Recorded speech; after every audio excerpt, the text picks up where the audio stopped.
धेना देवो जाति भुवनानि पुष्यन्ना सविता शूरनरदेवताभ्यो नमो नमः। सर्वोपचारार्थे गंधाक्षत पुष्पाणि समर्पयामि। पुष्प को ऊपर की ओर उछाल दीजिए और हाथ जोड़िए, सूर्य भगवान की प्रार्थना करिए।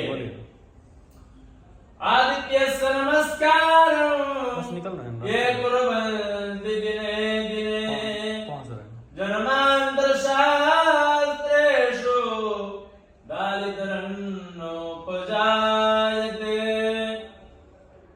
प्रार्थना पूर्वक नमस्कारान् समर्पयामि नमस्करोमि। हनुमान जी महाराज का ध्यान करिए। कलयुग के प्रत्यक्ष देवता कौन से देवता है? हनुमान जी महाराज, है ना। इसलिए हनुमान जी महाराज का यहाँ जो है ध्यान करना है, उनका आवाहन करना है, उनको अपने पूजन कार्य में आमंत्रित करना है। ओ कवन सुकाज कठिन जागे माही, जो नहीं होई तात तुम पाही।